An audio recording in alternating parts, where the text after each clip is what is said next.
I mean no disrespect to him because I respect the grind. I respect the player he has become.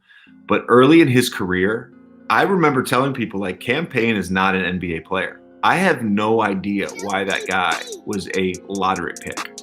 I remember telling people that. And he's definitely proven me wrong. He's proven a lot of people wrong. Oftentimes, we see young players coming into the league and they just stand out to us. It could be because they get drafted high, or because they have a crazy performance or a crazy stretch of performances, or just because they play with a superstar. And for one of these reasons, they're kind of stuck in your memory. And then time goes by, only for you to realize that it's been a few years and you haven't heard a lot from them. So you go, I wonder what happened to this guy.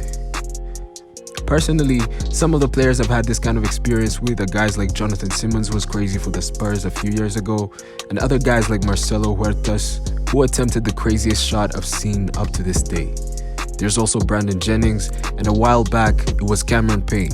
These guys serve as a reminder that the NBA is a business and a ruthless organization where you have to stay at your absolute best to stand a chance at surviving in the league. Or else, you'll be out and about and your spot will be given to someone else. Cameron Payne is a good example of this. We see him as a key piece for the Phoenix Suns, who are lighting it up in the NBA playoffs, but he's not even supposed to be here.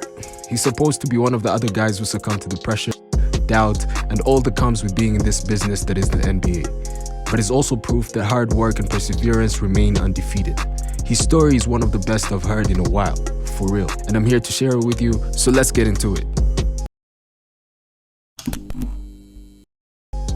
Many times we hear people describe their life experiences as a roller coaster, but for Cameron Payne, it's really been a roller coaster. A scary one, in fact. From low moments like being overlooked as a high school player, which limited his college options to mid-major schools, to then going to Murray State and killing the competition while picking up multiple accolades and putting himself in the position to be drafted as the 14th pick, behind now teammate Devin Booker, and then seeing it all come down almost like he had to start the journey all over again. After being drafted by OKC, Payne spent most of his time on the bench, and really, most NBA fans, and probably you who's watching this, remember him as the guy who was always dancing with Westbrook before the game started. He was playing with two superstars who were MVP caliber players, and he played the same position as one of them, that of course being Westbrook. So from the get-go, it didn't look like he was gonna have the ball in his hands a lot. He played just 13 minutes a game, averaged 5.1 points, 1.9 assists, and 1.5 rebounds. He played 77 games, but only started in one of them. Not exactly the numbers a 14th pick is expected to put up, and as you saw at the beginning of this video, people within the NBA questioned whether he truly had what it takes to play at that level. But Cameron Payne kept on dancing anyway, and while the dancing might have been entertaining for us as fans and a source of clout for Cameron Payne, it was also a distraction. He was having his priorities mixed up. His trainer even said that he's always had a chip on his shoulder, but the thing that hurt him was he almost forgot about it because fame, money, and all that type of stuff hit him really fast. And he had to just be reminded of the grind and work it took to get him where he was. And indeed, Cam was in for a cruel reminder. Halfway through his second season, he was traded to the Chicago Bulls, and as a second-year player who had spent most of his rookie year on the bench, who was also a bit distracted, his game was a little shaky and obviously had a lot of room for improvement.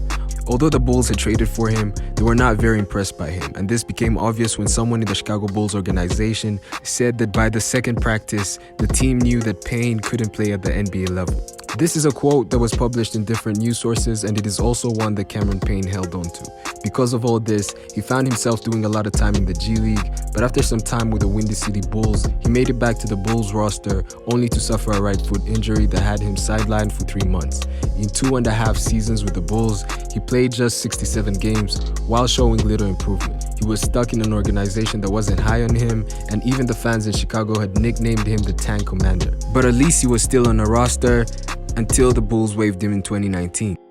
At this point, Cameron Payne was struggling to find a team that wanted him. He was now a player looking for any 10-day contract he could get his hands on, and he signed one with the Cavs and played 9 games with them, but even though he was solid in his time with them, they decided not to renew the contract and he remained without a team. He signed another 10-day contract with the Raptors, where he only played 12 minutes in a preseason game before they waived him. He had failed to find a single team in the NBA, and at just 24 years of age, it looked like his time in the NBA had come to an end. He had no other options left, so he decided to take his talents to the Shaanxi Lungs in China. But things would get worse before they got better, and his first day in China should have been a sign. He arrived at the airport in China, but the team forgot to send someone to pick him up. So in his first few hours there, Cameron Payne walked the streets of Taiyuan, China with his luggage. You'd think the trouble would be worth it when he finally hit the court and did what he does best, which is play basketball, but he only played 2 games in China before he was replaced. In those 2 games, he put up an average of 22 points, 6 rebounds, 7 assists, and 4.5 steals. His time in China was described by one source as miserable, and since he did not like his time there, he decided to return to the US. However, returning to the US meant that he'd have to take a more difficult route if he wanted to make it back to the NBA. He was willing to go back to the G League, even though he feared that he might get stuck there like so many before him. He joined the Texas Legends, which is the G League affiliate team for the Dallas Mavericks, and he balled out and averaged 23 points and 8 assists in over 15 games. But when things seemed to be moving in the right direction for him, COVID hit, and the G League was shut down, so he was left without a job. Because of his great stint in the G League, he was hoping to be called up by Dallas when the season resumed, so he worked like never before. His NBA trainer, whom he's worked with in every offseason since high school, said that he had never seen Cameron Payne like this. He was locked in, and this time off was unlike any other because so much more was at stake. He also said it was like he was fighting for his life.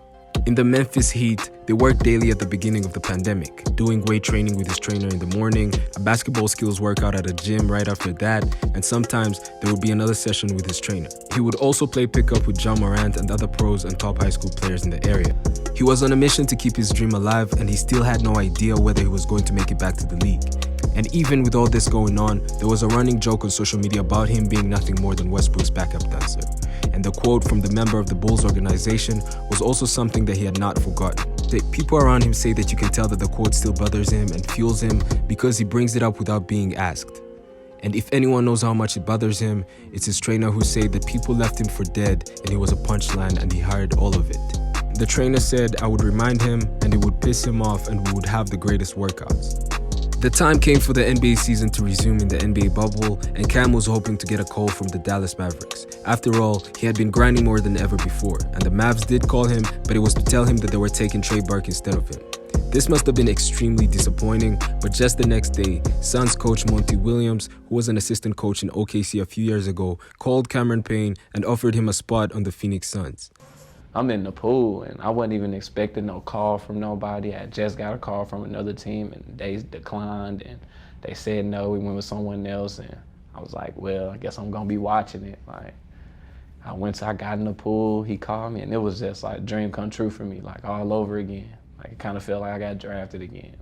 This must have been a major relief for Cameron Payne because he finally received the opportunity he so desperately wanted, and he took it and ran with it.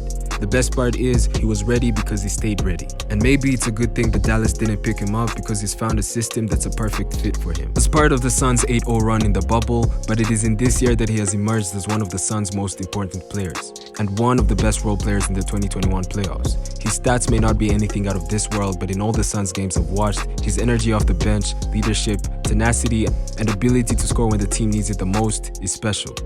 He knows his role, and he knows what kind of player he is, which is something he struggled with early in his career. Even with CP3 off the court, the Suns are able to maintain stellar play with Payne as their point guard, and he might just be the point guard of the future for this Suns team since Chris Paul most likely won't be in the league for much longer. Overall, it's clear Cameron Payne is tougher and better than the dancing player we knew from a few years ago. That's it for the video though. This story really motivated me and I hope it does the same for you too. Subscribe for more videos, but until next time, peace.